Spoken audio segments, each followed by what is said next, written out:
दोस्तों नमस्कार। 4PM गुजरात पर आप सभी का बहुत बहुत स्वागत है। मैं हूं आपका दोस्त मयूर जारी। दोस्तों जो कल हमने एक कार्यक्रम रिकॉर्ड किया था, आप सब उसको काफी रिसीव अच्छी तरह से कर रहे हैं और मैं देख रहा हूं कि उसकी रीच जो है उस वीडियो की बढ़ती जा रही है और मैं ये मानता हूं कि इस वीडियो की रीच हो सके उतनी बढ़नी भी चाहिए, क्योंकि जो हम लगातार कहते हैं कि चुनाव पारदर्शी नहीं हुए थे और ये वाला चुनाव जो है उसमें भी बड़ी आशंका हमको है। हमको क्या, अब तो देश में समझ में आ रहा है कि 50% से ऊपर वोटर है, उनको ये आशंका है कि मशीन ठीक से काम नहीं कर रहा है। ये रिपोर्ट भी आई परसों की, आप देख सकते हैं, CSDS की। तो उस कार्यक्रम ही के चलते, मतलब उसी के सिलसिले में आज एक हम और जो है ये रिकॉर्ड करने जा रहे हैं बातचीत। उस बातचीत में हमने आमंत्रित किया हुआ है रिटायर्ड IAS अफसर, और उस पहले एक बार हमारे प्लेटफॉर्म पे वो जो है वो उपस्थित हुए थे, आए थे और आप सबसे रूबरू हुए थे। तो निवृत्त जो IAS अफसर है, बड़े सीनियर है और बहुत सिविल सोसाइटी जो है आज देश में जो भी थोड़ी बहुत बची है उसको बचाने की जो कोशिश करने वाले कुछ चंद लोग बचे हैं, उनमें से एक जो है ये हमारे रिटायर्ड IAS अफसर MG देव सायम साहब है। उनको हमने आज आमंत्रित किया। मैं उनको जोड़ूं उससे पहले बता दूं कि मामला आज का क्या है। उन्होंने एक RTI की थी और 2022 में RTI की थी कि इलेक्ट्रॉनिक वोटिंग मशीन जो है EVM, वीवीपैट और वोट काउंटिंग प्रोसेस की विश्वसनीयता को लेकर एक याचिका दायर की थी। सूचना का जो अधिकार है RTI, उसके अधिनियम के तहत चुनाव आयोग के पास आयोजन करके उस पर की गई कार्रवाई का एक विवरण मांगा था। और इसके बाद मुख्य सूचना आयोग बोले कि जितने जिम्मेदार हैं वे सभी जवाब दें। ठीक है, ये मामला कहीं जो है जाके चला गया फिर CIC के पास, केंद्रीय सूचना आयोग के पास। अब केंद्रीय सूचना आयोग ने नोटिस भेजा है मुख्य चुनाव आयोग को कि भाई आपने इस पर जवाब क्यों नहीं दिया। तो और सूचना आयोग ने यह भी कहा है कि ये तो कानून का उल्लंघन है। तो अब क्या है पूरा मामला, उस पूरी बातचीत को उन्हीं से सुनने के लिए हमने उनको जो है आज आमंत्रित किया है। हमारे मतलब I feel fortunate to talking to him. आप भी जो है उनसे मिलेंगे तो आप भी जो है मुझे लगता है कि बहुत कुछ जान पाएंगे आज उनसे। सर आपका बहुत बहुत स्वागत है 4PM गुजरात पर। मैं अब आपसे सिर्फ सीधा मुद्दे पे आ जाता हूँ। मैंने थोड़ी सी भूमिका जो है बना दी। अब आप सर विस्तार से बता दें कि क्या पूरी जो ये जो मुद्दा है पूरा वो क्या है, आपने क्या मांगा था, क्या जवाब मिला और ये प्रोसेस अब तक यहाँ पहुंची है, वो सिलसिलेवार अगर बता दें तो दर्शकों के लिए बड़ी समझने में आसानी हो जाएगी। आपने अभी जिक्र किया था जो वीडियो आप सर्कुलेट कर रहे हो अपने 2019 इलेक्शन के बारे में, मैंने भी उसको देखा है। उसमें मेन पॉइंट हमने जो बनाया है कि ये वोट्स जितने वोट पोल हुए हैं कितना गिनती हुए हैं, दोनों के बीच में बहुत फर्क है, लाखों वोटों का फर्क है। 2019 में ये हुआ था, ये हमें भी पता है। हमने भी जब रिसर्च किया मुझे मालूम था। ये बहुत बड़ा एक इलेक्शन कमीशन से हमने पूछा, इलेक्शन कमीशन जवाब नहीं दिया, दबा दिया।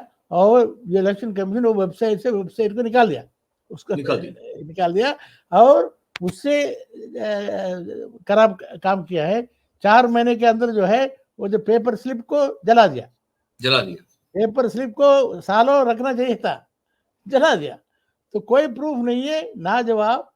उसमें association for democratic reforms professor Jagdeep Chhokar, उन्होंने जुलाई 2019 में एक रिट पिटीशन सुप्रीम कोर्ट में फाइल किया है। उसमें बिल्कुल उनको आंकड़े दिखाए। कहते हैं 343 कॉन्स्टिट्यूशन में जितना वोटिंग पोल हुआ, कितना वोटिंग गिनती, दोनों का अंदर में फर्क है। तो इसका इसलिए तो ये इलेक्शन तो लीगल नहीं है। मगर अभी 5 साल हो गया है, सुप्रीम कोर्ट उसको सुनवाई तक नहीं की। तो ये एक बात थी। दूसरा 2019 में शक और भी था कि ईवीएम टैंपरिंग भी हो रहा है और ईवीएम भी गायब हो जाता है, लाखों ईवीएम गायब हो जाता है। उस टाइम को रिपोर्ट था कि लाखों ईवीएम गायब हो गया, पता नहीं कहाँ गया। तो इसलिए 2019 इलेक्शन के बारे में कई शक था लोगों के मन में कि ये इज्जतदार इलेक्शन नहीं है। तो हमने काफी इलेक्शन कमीशन को रिटर्न लिखा, जवाब नहीं दिया। इसलिए मई में हमने एक याचिका दायर किया, याचिका लंबा चौड़ा 17 सवाल पूछा है, उसमें दस्तखत किए थे top technocrats in the country, 10-12 IIT का प्रोफेसर्स, हम जो है 60 के करीब फॉर्मर आईएएस ऑफिसर्स और एकेडमिक वगैरह 112 लोग दस्तखत करके हमने मेमोरेंडम दिया है। उसका टाइटल है, मैं टाइटल पढ़कर सुना देता हूँ जी। टाइटल ये है, address to all the 3 election commissioners. उस टाइम पे चीफ इलेक्शन कमिश्नर था सुशील चंद्रा, नंबर 2 था राजीव कुमार जो अभी चीफ इलेक्शन कमिश्नर है जी। और तीसरा था अनूप चंद्रा पांडे, वो रिटायर हो चुका है। तो हमने ये कहा है कि देखिए, complaints of EVM voting with basic and essential requirements of democracy principles and integrity and credibility of electronic voting and counting in electoral democracy process thereof। इस मामले में जो है ये 17 सवाल है हमारा, ये सवाल आप जवाब दीजिए। तो उसको हमने ईमेल में भेजा है और फिजिकली भी डिलीवर करके रसीद भी लिया है जी। जवाब नहीं दिया। तो इसका अगर जवाब देते, लोगों के मन में जो अभी शक है वो शक काफी हद तक वो खत्म हो जाता। आपने रेफर किया था ये लोकनीति CSD सर्वे, उसमें 50% से ज्यादा लोग ने कहा कि ईवीएम के ऊपर भरोसा नहीं है, 50% से ज्यादा लोग, और 58% 60% करीब लोग कहते हैं हमें इलेक्शन कमीशन चुनाव आयोग के ऊपर भरोसा नहीं है। मैं कोई असली डेमोक्रेसी होता अभी तक तो मेरे ख्याल में इलेक्शन कमीशन रिजाइन कर देना चाहिए था, क्योंकि इलेक्शन क्या है, कोई तमाशा थोड़ी है, ये तो पब्लिक ट्रस्ट में चलता है। अगर पब्लिक ट्रस्ट नहीं तो क्या इलेक्शन है? अगर 1% लोग भी ट्रस्ट नहीं है, भरोसा नहीं बोल दिया, तो दूसरे कंट्रीज में रिजाइन हो जाता है। तो ये परवाह नहीं कर रहे हैं, जवाब नहीं दे रहे हैं। तो हमने ये जो उनको जो पूछा था, ये 17 सवाल संकेत में बताता हूँ कि 17 सवाल तो पूरा टाइम लगेगा। जी। इम्पोर्टेंट जो उसमें जो आए हैं, हमने उनको कहा देखो वो इम्पोर्टेंट है। हमने ये कहा था देखो, ये डेमोक्रेसी प्रिंसिपल, ये तो मशीन है, मशीन में वोटर को पता नहीं है, वोट ठीक तरह से लगा नहीं, ठीक तरह रजिस्टर हुआ कि नहीं, ठीक तरह से काउंट हुआ कि नहीं, अपना आंख से पता नहीं है, मशीन के अंदर चल रहा है, वोटर को पता नहीं है। तो ये democracy principles, cast as intended, recorded as cast, counted as recorded, ये डेमोक्रेसी प्रिंसिपल तो कंप्लाई विद नहीं करता है। आप बताइए इसको इलेक्शन, डेमोक्रेटिक इलेक्शन कैसे कह सकते हैं? सवाल सबसे बड़ा सवाल हमने उनको ये पूछा था। दूसरा हमने पूछा था ये जो ईवीएम वीवीपैट जो डिजाइन जो हैं जी, हमें नोटिस में आया कि ये चेंजेस होते जा रहा है, खासतौर पर 2016 के बाद ईवीएम का भी डिजाइन भी चेंज हुआ है, वीवीपैट का चेंज भी डिजाइन हुआ है। तो हमें बता दीजिए क्या डिजाइन किए हैं, किसने डिजाइन किए हैं और कैसे डिजाइन किए हैं। सेकंड क्वेश्चन पूछा हमने जी। तीसरा पूछा 2013 में आप लोग ने, इलेक्शन कमीशन ने रूल को चेंज किया है, उसे कहते हैं अभी तो 2 वोट है, वीवीपैट इंट्रोड्यूस करने के बाद 2 वोट है, एक तो इलेक्ट्रॉनिक मेमोरी में है, एक तो वीवीपैट स्लिप में है जी, वोटर वेरिफाइबल पेपर स्लिप में है। कहते हैं असली वोट है ये स्लिप है, ये स्लिप है असली वोट। बिल्कुल सर। कहते मतलब क्यों स्लिप को, असली वोट को क्यों नहीं गिन रहे हैं आप? सिर्फ जो वोट नहीं है उसको क्यों गिन रहे हैं? हम झूठ बोल रहे हैं सुप्रीम कोर्ट के सामने, हम गिन नहीं सकते, हफ्ता लग जाएगा, 2 हफ्ता लग जाएगा। आप कहते हैं ये असली वोट है, स्लिप असली वोट है, और असली वोट को क्यों नहीं गिन रहे हैं? नकली वोट को क्यों गिन रहे हैं? ये जो आप पूछा था उनसे, ये बड़ा अहम सवाल है सर, ये बहुत महत्वपूर्ण सवाल। तीसरा हमने पूछा माइक्रो कंट्रोलर, जिसको चिप कहते हैं, that's the most critical component of the EVM.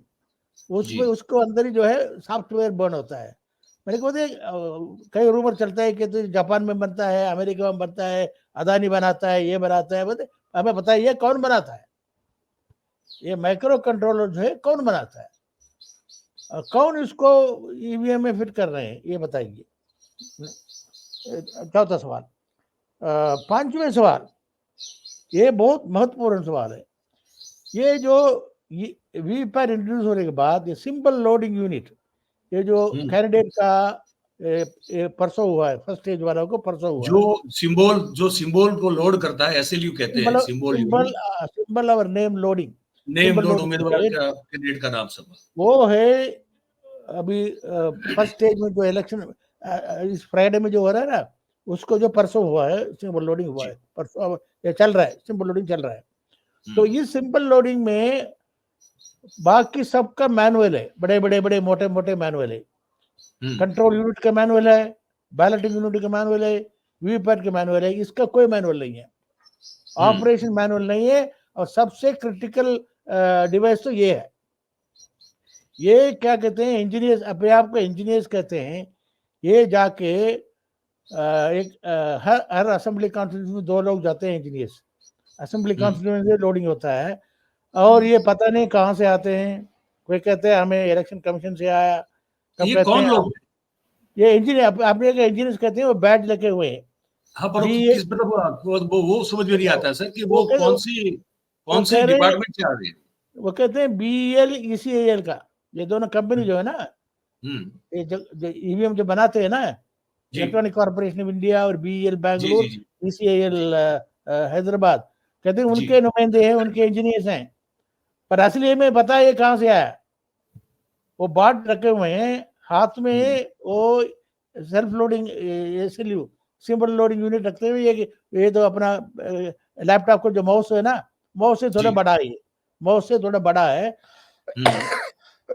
उससे क्या करते हैं, वो जाके हर ईवीएम में, बैलेटिंग यूनिट में, ये इलेक्शन कमीशन से वेबसाइट से डाउनलोड करते हैं।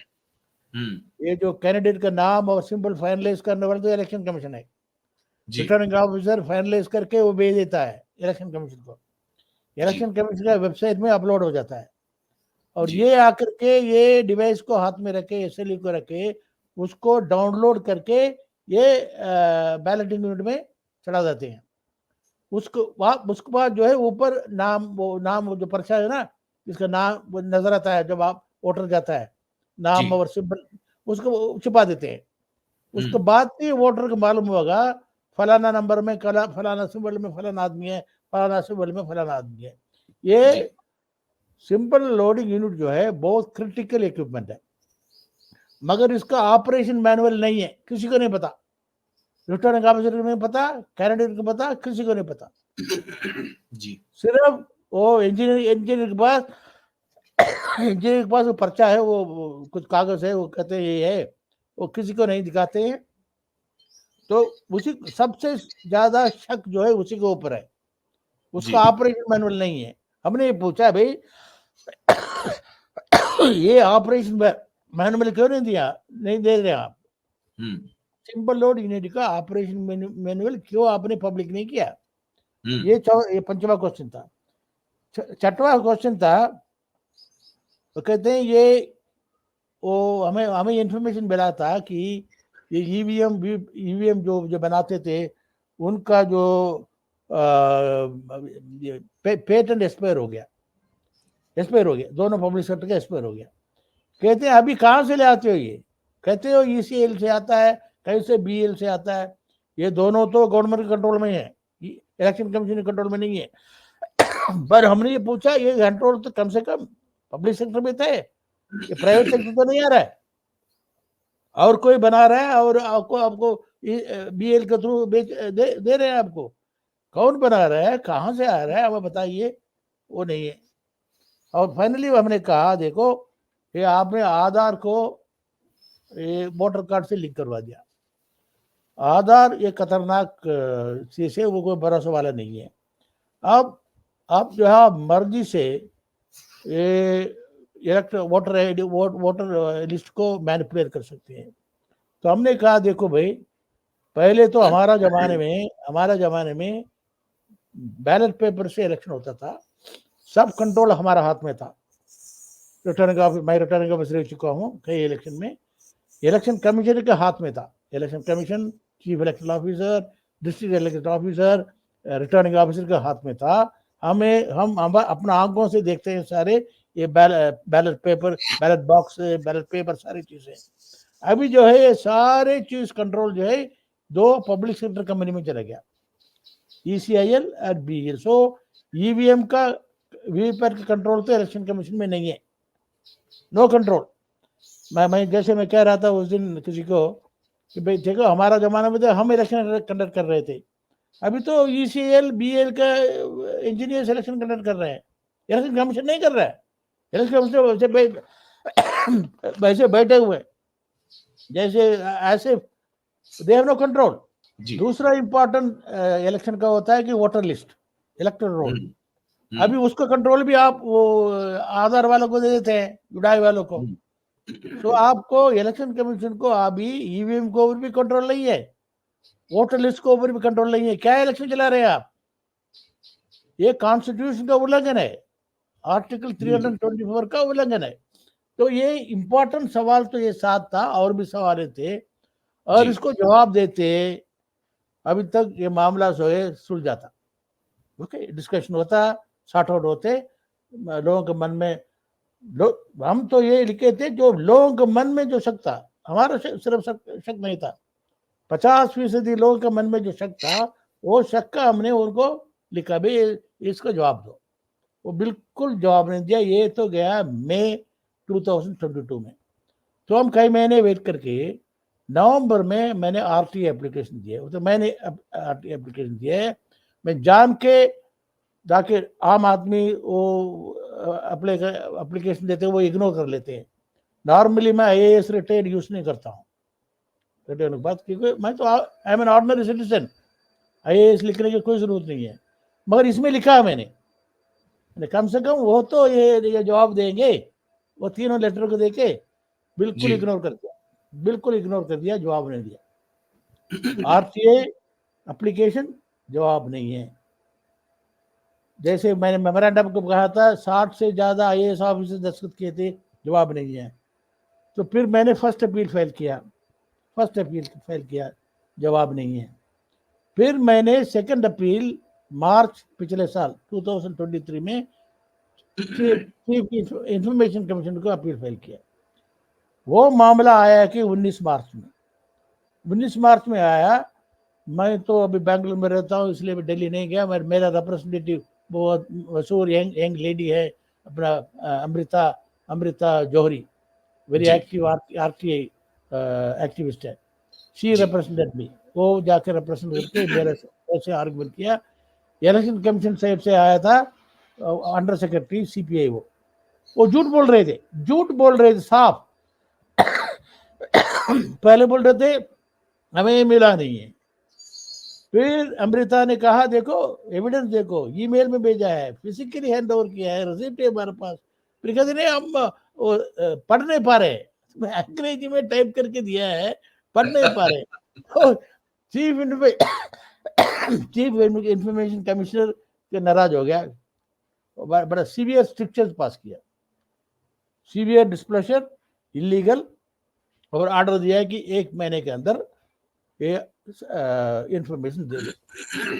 तो ये इसकी इंपॉर्टेंस इसलिए है कि इलेक्शन का फ्री एंड फेयर विशेषदार इलेक्शन करने का जिम्मेवारी हमारा कॉन्स्टिट्यूशन ऑफ इंडिया जो है, संविधान जो है, इलेक्शन कमीशन को सौंपा है, सुप्रीम कोर्ट को नहीं सौंपा, चीफ इंफॉर्मेशन कमीशन को नहीं सौंपा।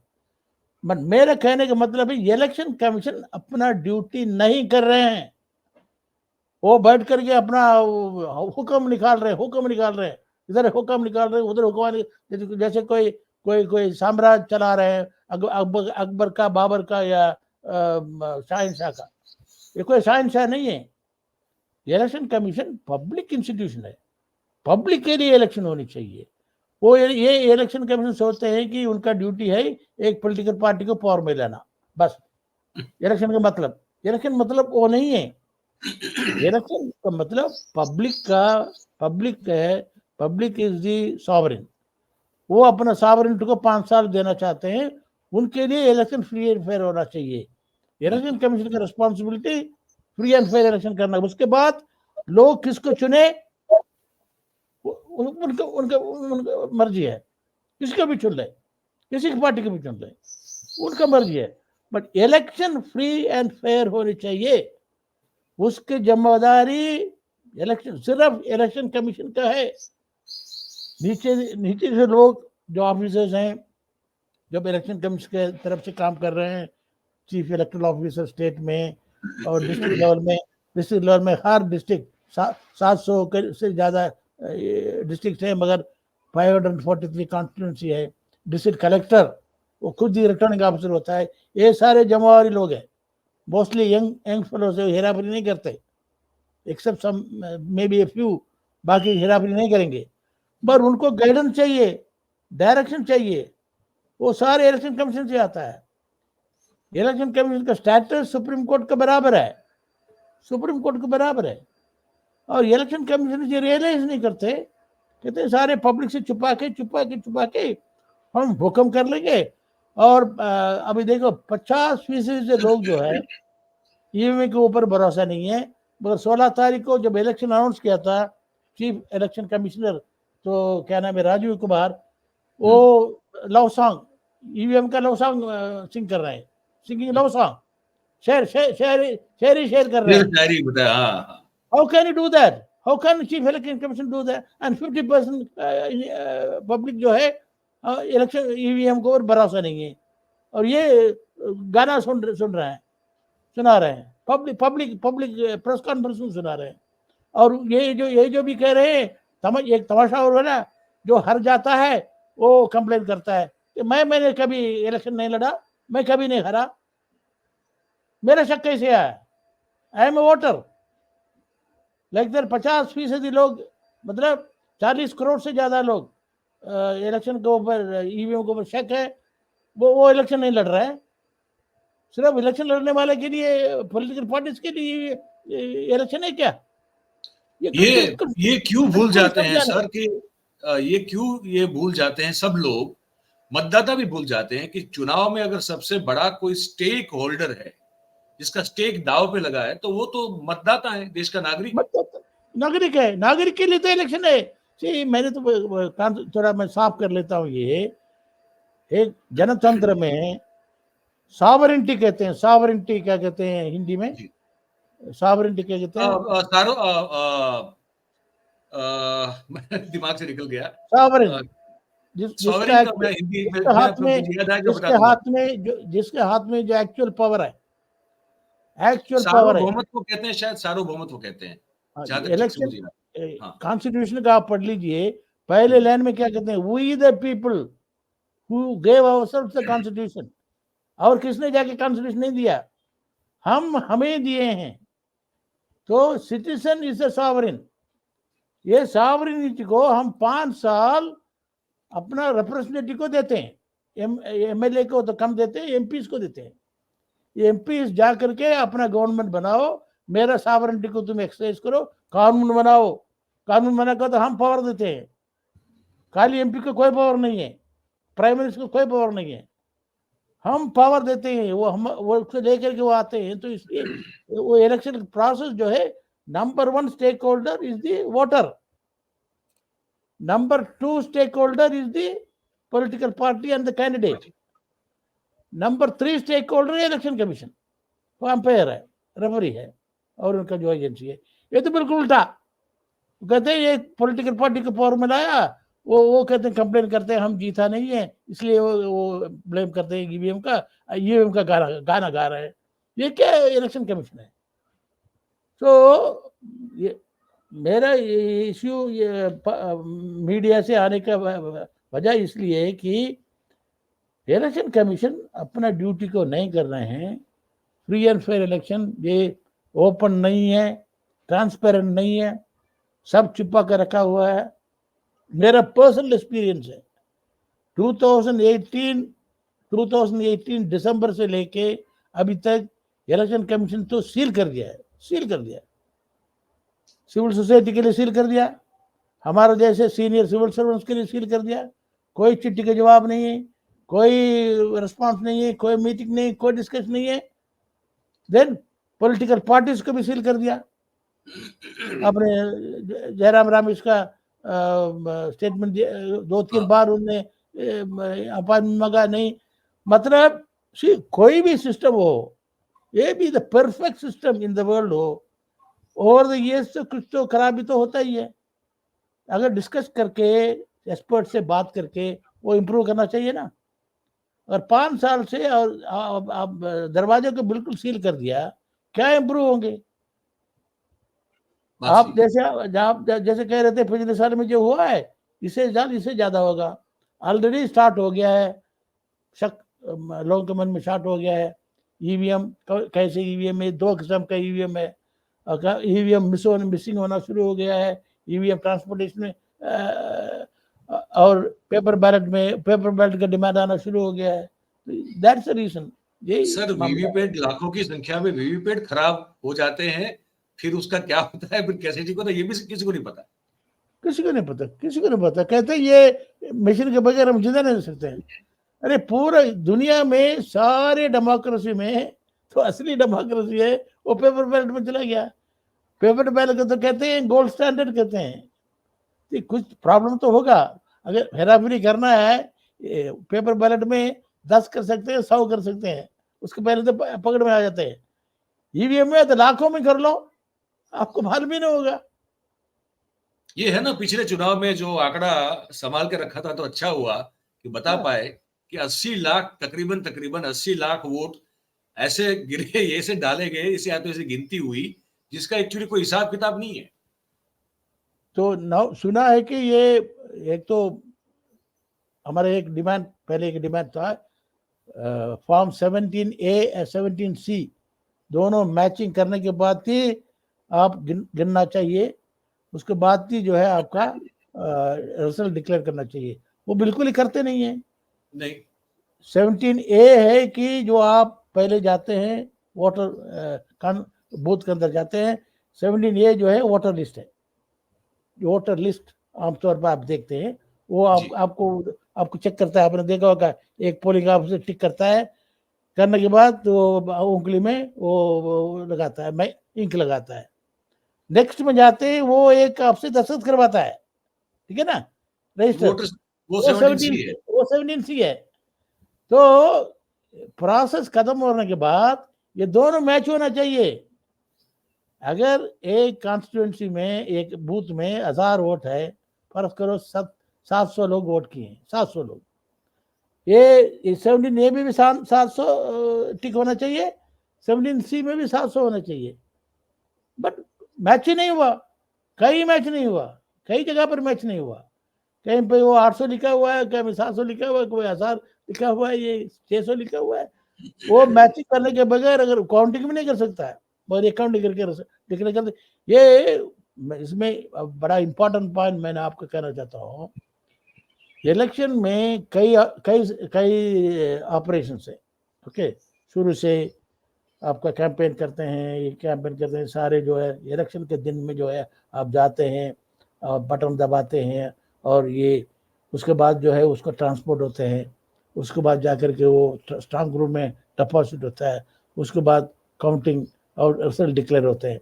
ये सारे ऑपरेशन में सबसे इंपॉर्टेंट ऑपरेशन है counting is the most important.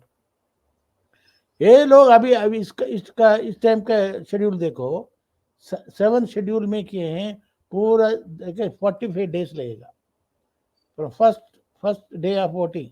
आप देखो ये 19 तमिलनाडु में 19 को वोटिंग हो रहा है, काउंटिंग होगा जून 4। 45 डेज, 1.5 महीने ने मैं कंप्लीट कर देता हूँ। 1.5 महीने ये एक कमरे के अंदर बंद रहता है। उसके अंदर क्या होगा, क्या खराबी हो सकता है, मौसम खराबी हो सकता है, ये खराब हो सकता है, वो खराब हो सकता है, ईवीएम भी खराब हो सकता है। मशीन तो 1 घंटा भी खराब हो सकता है, उसके बारे में कोई परवाह नहीं है।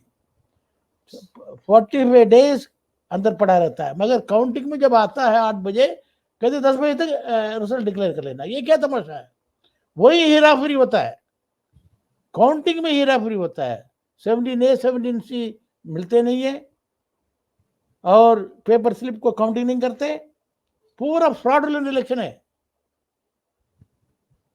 एक सवाल मुझे जो पूछना काउंटिंग है एकदम, आपसे, पूछिए। क्योंकि आप तो वो अफसर रहे हैं जो चंडीगढ़ जैसा सबसे पहला शायद देश का स्मार्ट सिटी जिसको मैं मानता हूँ वो जो बना था, उसकी संरचना में आपकी बहुत बड़ी भूमिका है। आपने बहुत बड़ी आपकी जो है वो गौरवशाली आपकी करियर रही है as an officer, civil servant जिसको कहते हैं। मुझे आपसे ये समझना है सर, ये 7 चरण क्यों, ये चुनाव 7 चरण में 7 फेजेस में क्यों? और ऐसा अगर करना भी है फॉर एग्जाम्पल तो ठीक है, तो जब कहीं जैसे अभी अभी चुनाव होगा, पहला चरण का फर्स्ट फेज का होगा, आप उसका वोटिंग करवा दो तो फिर उसका रिजल्ट फिर इतने दिनों तक क्यों लटका के रखना? मतलब इसके पीछे का रीजन या लॉजिक क्या है, ये मैं समझ नहीं पा रहा हूँ। इसमें लॉजिक नहीं है। 2004 में 20 दिन से हमने कंप्लीट कर दिया, 20 दिन से 2004 में। उसके बाद टेक्नोलॉजी एडवांस हो चुका है, ये हो चुका है, सारे हो चुका है। सिर्फ वोटर का नंबर थोड़ा ज्यादा हुआ होगा, उसका कोई फर्क नहीं पड़ता। 1 घंटे जो है वोटिंग का टाइम 1 घंटा बढ़ा दो, खत्म हो गया मामला। ओके, मगर ये 45 डेज ले रहे हैं। और मैंने इसके बारे में स्टडी किया है। ये जो शेड्यूल जो बनाया है कि रूलिंग पार्टी को, पर्टिकुलरली उनका जो वीआईपी कैंपेनर्स हैं, उनके लिए एनफ टाइम। और इसको आप, इंपॉर्टेंट क्वेश्चन है, लोगों को समझ में आना चाहिए, ये शेड्यूल को आप मीडिया का जिसको ऊपर कंट्रोल है उसके साथ मिलना चाहिए। मीडिया का कंट्रोल किसके पास है? रूलिंग पार्टी के पास है, particularly the main media, TV. वो अब क्या होता है, ये जो इनका वीआईपी कैंपेन वाले, फॉर इंस्टेंस प्राइम मिनिस्टर, ये एक there are 2 days are very critical days. 2 दिन जो है पूरे इलेक्टोरल प्रोसेस में क्रिटिकल डेज 2 दिन है। एक तो वोटिंग का पहले दिन, उसको साइलेंट डे कहते हैं, एक वोटिंग का दिन। तो एक कॉन्स्टिट्यूंसी में वोटिंग चल रहा है, साइलेंट चल रहा है, दूसरे कॉन्स्टिट्यूंसी में उसी स्टेट में कैंपेनिंग चल रहा है। ओके, फर्ज कीजिए यूपी के लीजिए, मुरादाबाद में इलेक्शन चल रहा है, लखनऊ में कैंपेन चल रहा है। ठीक है, लखनऊ में जो प्राइम मिनिस्टर भाषण कर रहे हैं वो मुरादाबाद में लाइव टेलीविजन में लोगों को नजर आता है, साइलेंट डे में नजर आता है, और वोटिंग डे में जो वोटिंग बूथ में जा रहा है नजर आ रहा है। तो कैंपेन एडवांटेज जो है ये प्राइम मिनिस्टर का एडवांटेज है की कैंपेनर्स को। अपोजिशन का इसमें कोई एडवांटेज नहीं है। उनके कैंपेन को कोई लाइव टेलीकास्ट नहीं करता। एक तो ये है। दूसरा, अगर 7 स्टेज में करना है, 7 into 3 20-21 डेज में खत्म कर देना चाहिए maximum. India is a vast country, but then the problem is schedule में भी election commission free and fair नहीं है। मॉडल कोड ऑफ कंडक्ट सबको बराबर, double playing. Model code of conduct तो बिल्कुल रूलिंग पार्टी, प्राइम मिनिस्टर तो वो कंप्लाई भी नहीं करते हैं। अभी भी बोलते हैं मुसलमानों को रामनवमी के बाद, रामनवमी आ रहा है, वो डालो, ये डालो, वो डालो। I mean they are using the religion brazenly, anti-Muslim and pro-Hindu. That number one model code of conduct है, communal और religious बिल्कुल नहीं करना चाहिए, कोई एक्शन नहीं ले रहे हैं। तो बिल्कुल violation of model code of conduct चल रहा है। सारे पैसे तो उनके पास है, इलेक्ट्रल बॉन्ड का पैसा, सारे पैसे तो उनके पास है। दूसरा पैसा है तो उनको तो फ्रीजिंग कर रहे हैं, कांग्रेस के अकाउंट को फ्रीज कर रहे हैं। और अब उनका जो लीडर्स जो है, जो मोस्ट करप्ट चार्जेस में, वो सब जो है बड़े बड़े पदवी में बैठे हुए, चीफ मिनिस्टर बैठा हुआ है, कैबिनेट मिनिस्टर बैठे हुए, कैंपेन कर रहे हैं। यहाँ अरविंद केजरीवाल को और सोरेन को गिरफ्तार कर रहे हैं, और लोगों को नोटिस दे रहे हैं, महुआ मोइत्रा को नोटिस दे रहे हैं। हमें ये क्या level playing field? Election commission की responsibility is level playing field. Level playing field तो नाम ही नहीं है। सो अब सबसे ज्यादा ऊपर मशीन, मशीन के ऊपर लोगों को भरोसा नहीं है, इसके ऊपर 50% लोगों को भरोसा नहीं है, जबरदस्ती उससे इलेक्शन करवा रहे हैं। ये क्या है इलेक्शन बाबा? पहले बार हो रहे हैं हिंदुस्तान में। मुझे इतना दुखी है। मैंने कई इलेक्शन मैं खुद ही किया है। मैंने इलेक्शन में वोटिंग भी किया है, इलेक्शन में हमने वो जो है काम भी किए हैं। पहले बार इलेक्शन के इज्जत के बारे में इतना बड़ा सवाल है। फ्री एंड फेयर इलेक्शन के बारे में पूरा दुनिया में कंसर्न है।